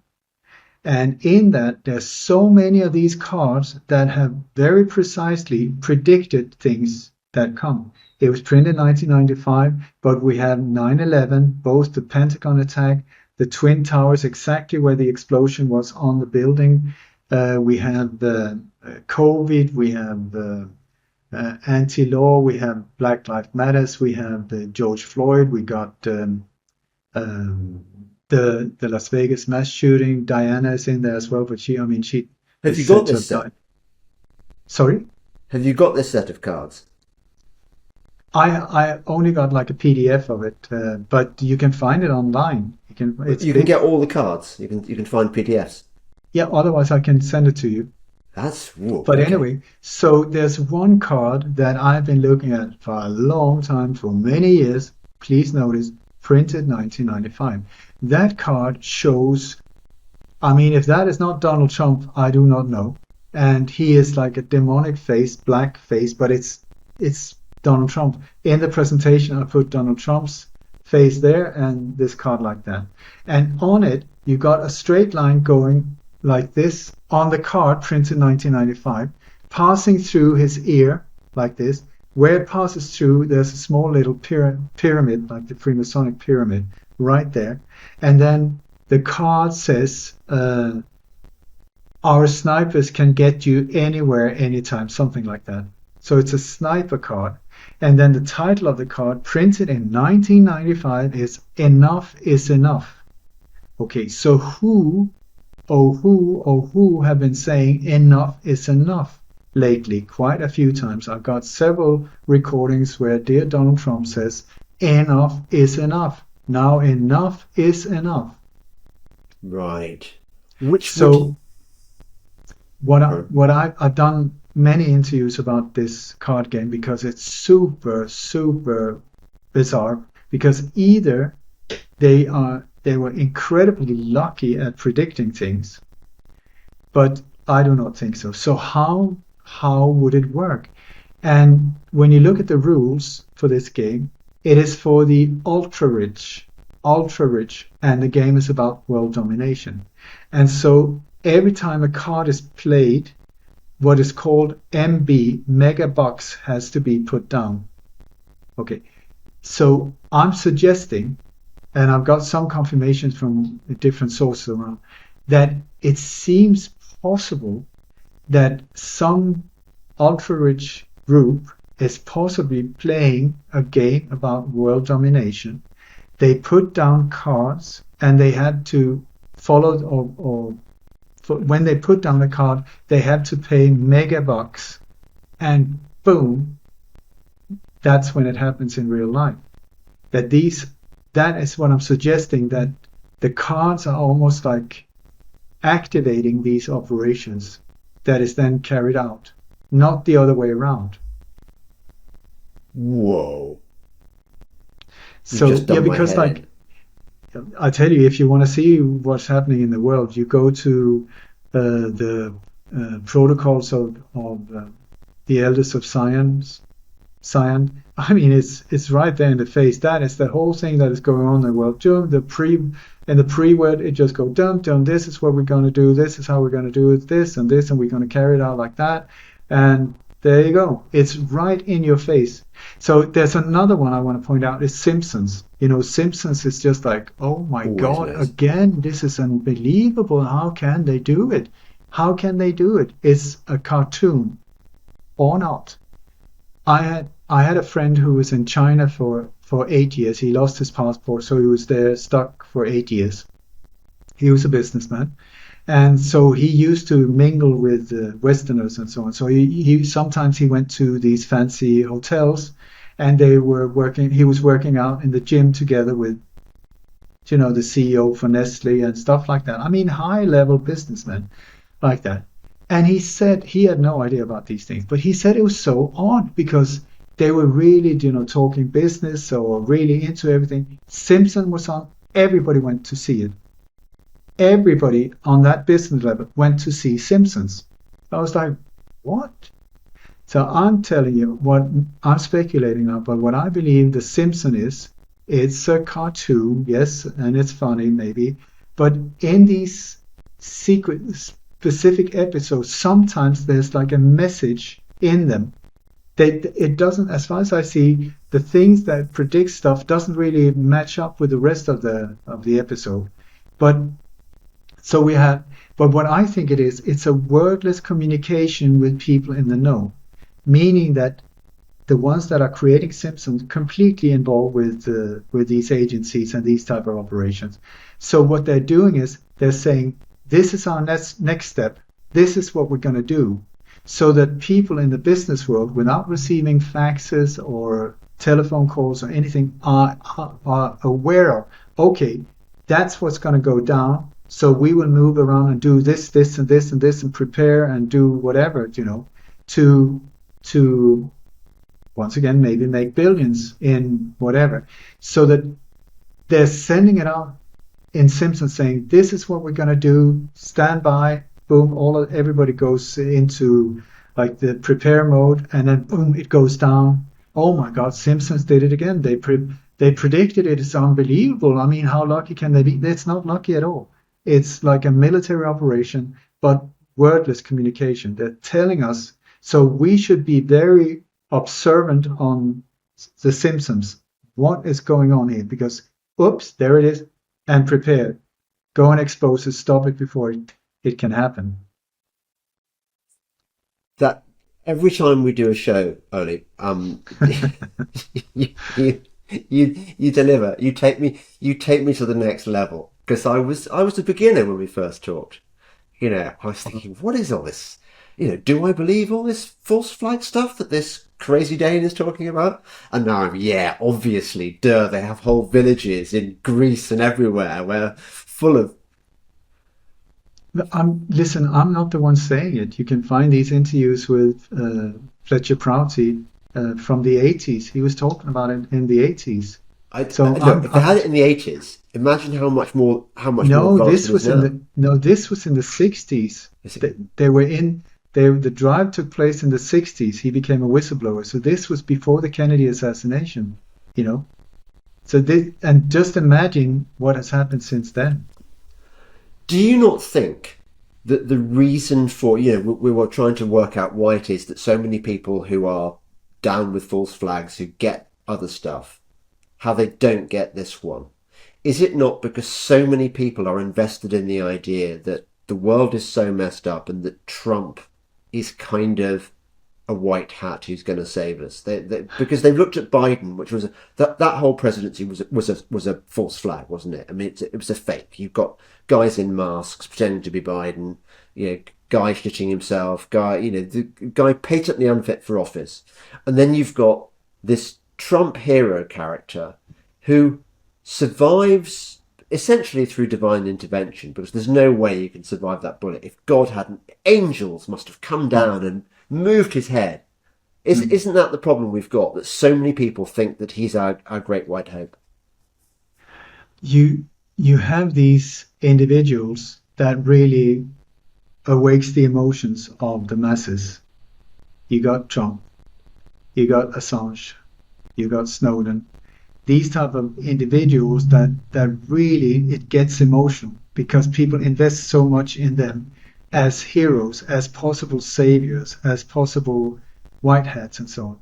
I look at this as criminals. Yeah, I don't judge. I don't listen to politics. I've never ever voted in my whole life. As soon as I understood that the game is rigged from day one, has been forever, because that is how the game is played. I was informed and taught by insiders. So it's not, once I understood that they were actually telling the truth, I said, okay, I see it. I see it then. Why should I buy into it?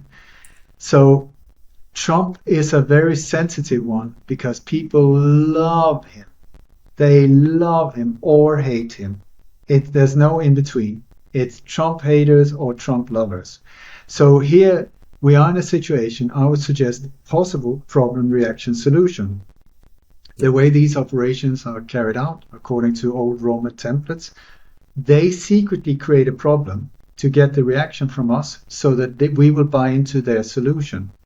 Okay, so here, when it comes to the elections, we are starting to see a very serious problem. We have a president that was not elected, the whole thing was rigged, who's wearing multiple masks, who are in diapers, dementia, who's funneling little girls and whatever. This is what we're being told in media and social whatever. So people are more and more like, oh my God, we have a problem to get the reaction from us. So something needs to be done. I mean, not again, we can't have him, but who to choose? Who to choose? We need freedom. We need change. Who shall we choose? Oh my God, help us, help us. Because Hitler, we can't have her because she's killed too many people. And what about Kamala? No, no, no. So in that moment, you had the stone, hard, cold Trump fans. They were already on board.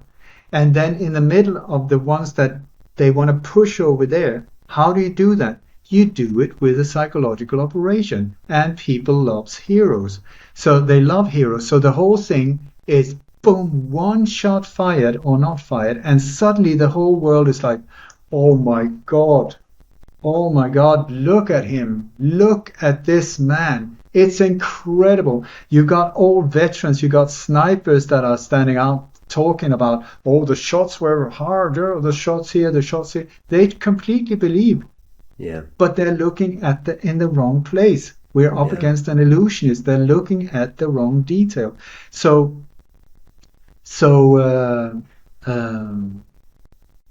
whole savior thing, like there was this veteran sniper, he said that, my God, like I've been in battle, this and that and whatever, and it's only the true sign of a person's character is when they've been under fire. when they almost been killed in battle. And look at this guy. He was standing, fight, fight, fight.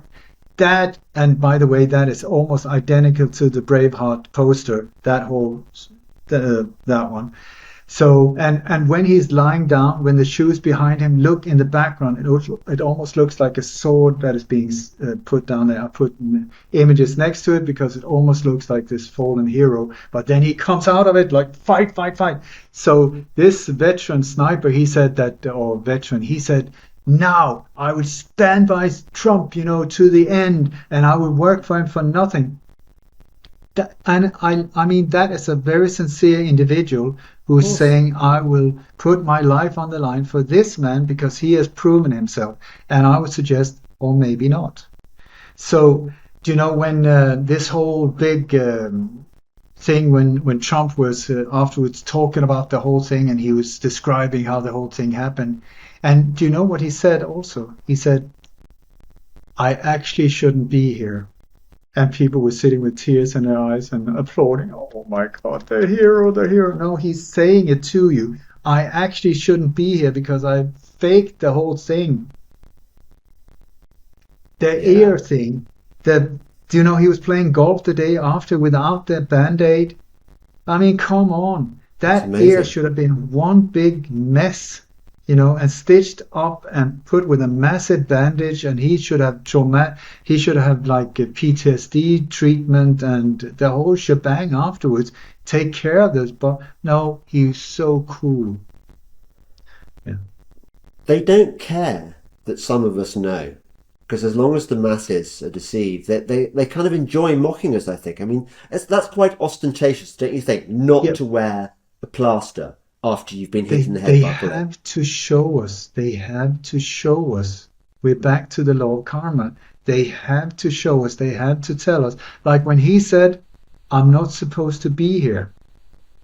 He's saying it, and the audience is interpreting it saying, oh my God, you could have been dead. No, that's not what he's saying. He's saying, I shouldn't be here.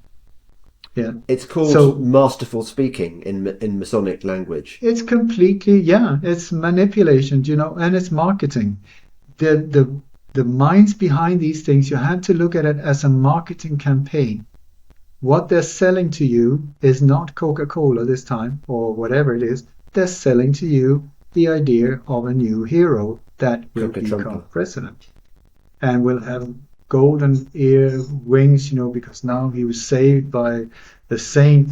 And you have these prophecies before and mediums who said, I'll see Trump. I can see he was shot in the head. No, he managed to get his head out of but the ear, he's hit by that was 3 months ago. But I can see him come on a second term, and he will now serve God. He will be served by angels, and he will make.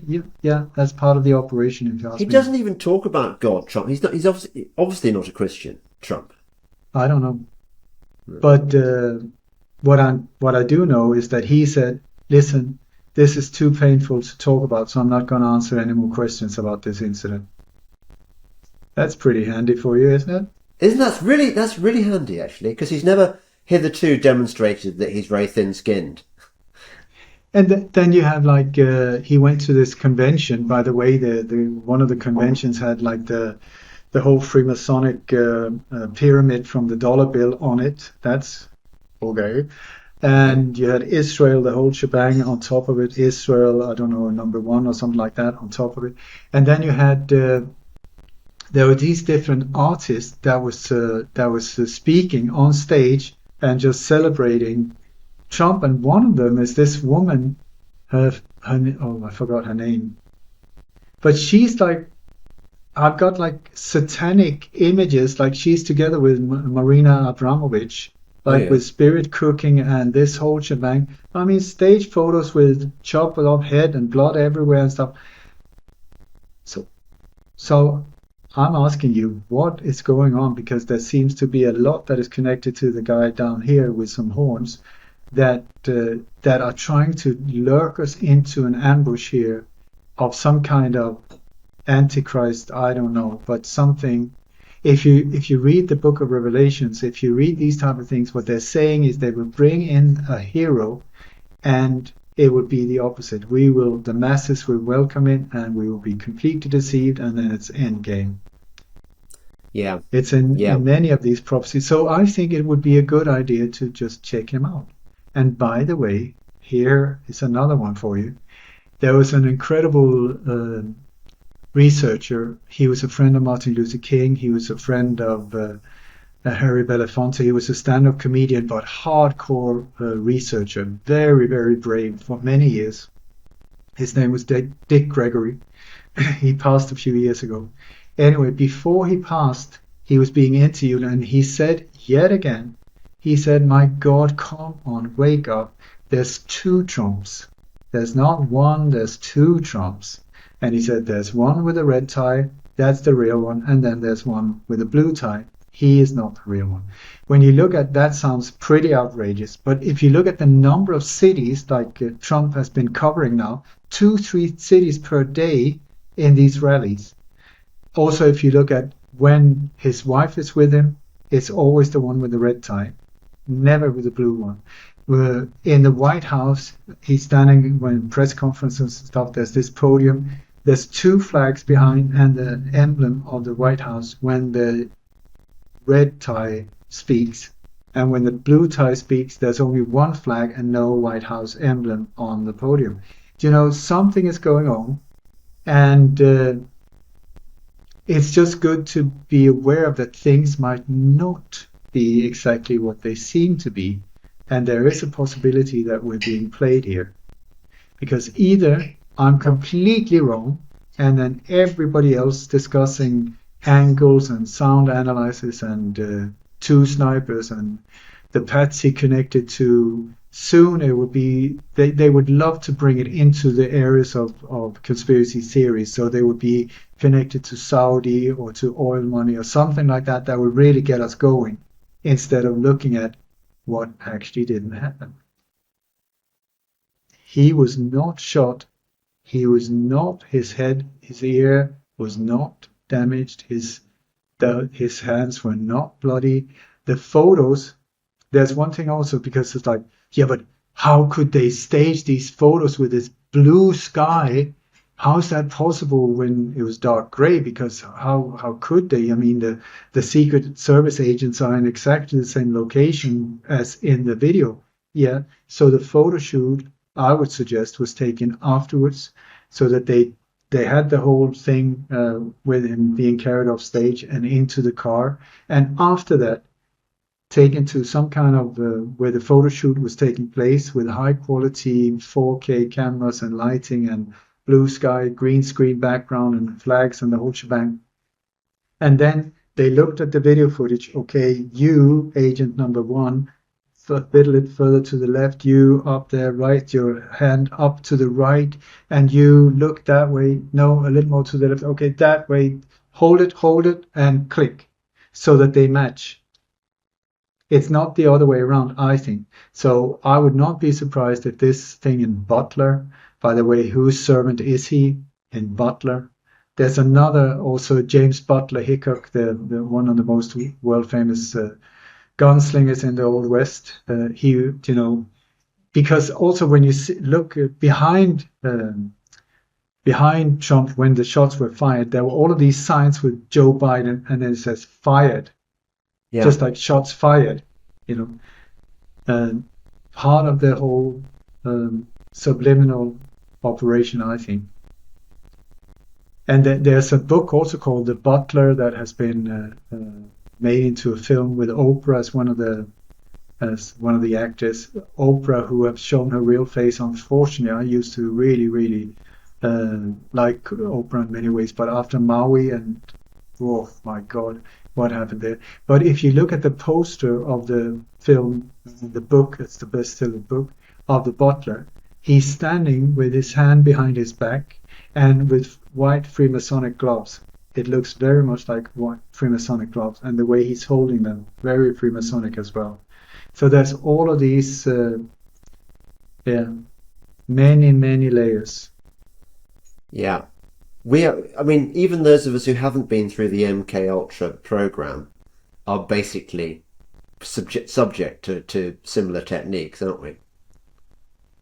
But the thing is, I mean, you need to be a super geek like this to work nonstop for 8, 10 days. I don't know how long it was. It felt like forever. But also with my vision after 40 years, my experience of these operations, otherwise I wouldn't have seen it. I would have just bought into it, just like everyone else. So Well, I'm glad you have, Oli, and we'll round it off now because you've got your day to get on to, and I've got to look after my wife. The um, there are so many people who need to see this podcast and to see your your footage thing. What tell us again where we can find that. it's lightonconspiracies.com, conspiracies.com, lightonconspiracies.com. And it's on the front page. It's like the latest interview and also like most viewed or something like that. You will see it. It's Trump, the whole thing like that. You just click that. It's on donation. And in it, there's an hour and a half where I just go through every single thing we've been talking about here, but in very clear images so you can see for yourself. And it's exploding, I tell you. Like we've had 10 times more visitors on this one than the normal webinars I do. And it just goes on and on and on and on because this is going to go big, big, I think. I think it's really important that people on our side are fully clued up. I was very disappointed by the number of people, on my Telegram channel and stuff, who say, "Yeah, I get everything you say about everything else, but this time it's different." We can't have that. We have to And, be. and and this is why presentations like this are important, I think, because then people start seeing there was no one doubting after my presentation. Everybody was just like, because I'm just pointing it out. I'm just saying, look here, look there. Just like if I had been a magician or illusionist and I see David Copperfield on stage, I would say, listen, if you look there instead of his hand there, he's doing it behind his back. Then you would see through the whole Yeah. thing because it's an illusion. We're watching an illusion. Well, thank you. Listen, we'll do another podcast so long as neither of us is assassinated before the next podcast. We'll definitely do one. And one more time where we can find your stuff. Lightonconspiracies.com.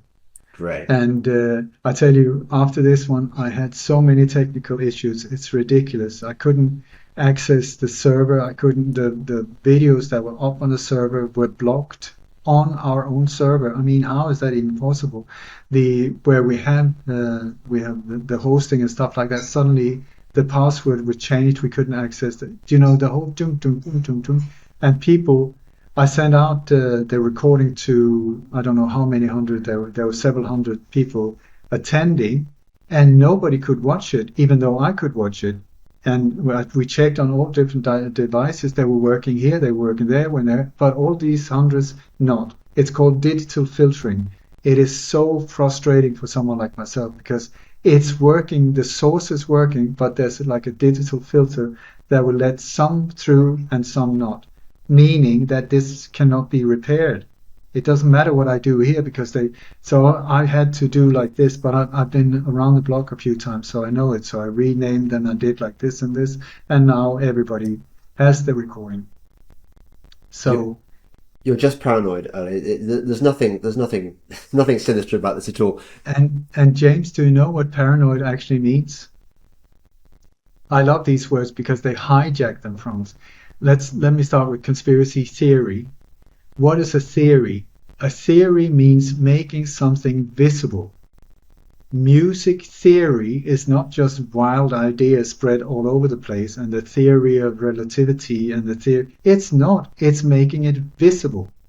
But the CIA in 64 to 67 started this whole operation where they weaponized the word conspiracy theory and the conspiracy theories to shut people like me up, to make us look like a joke and this whole thing. But actually, conspiracy theory means making a conspiracy.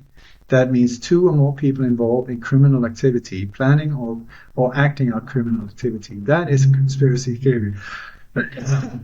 Paranoid, according to an MI6 agent that I listened to an interview many years ago, He said that word has been completely hijacked because paranoid actually means to have the ability to see things that are connected that other people cannot see are connected.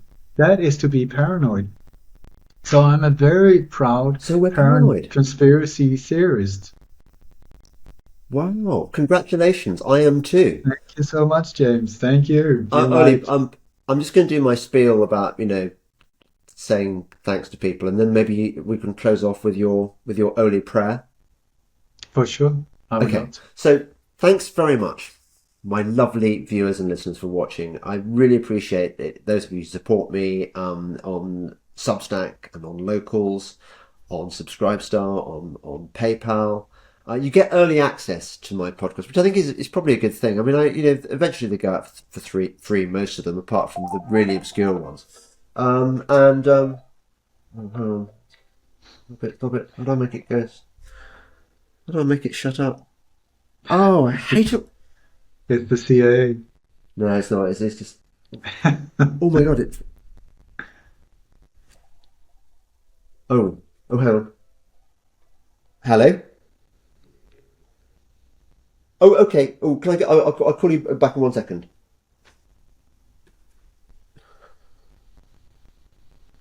I suddenly realised that I might be shutting off a vital call from the doctor, but it wasn't. Anyway, early access to my stuff, and you get the joy of the warm glow in your heart of supporting me, because people like me and Oli, we only survive on we can't survive in the beast system. We're dependent on you, so we really appreciate your support. Thank you, thank you. Yeah, really, thank you. Without you, it's not possible. So, Oli, let's finish with your prayer. My prayer. I'm not a religious person, but I heard my spiritual teacher Nelly Chelaram. She is a Raj Yoga teacher, international teacher, amazing woman. Raj Yoga, not a religion, philosophy, but absolutely amazing.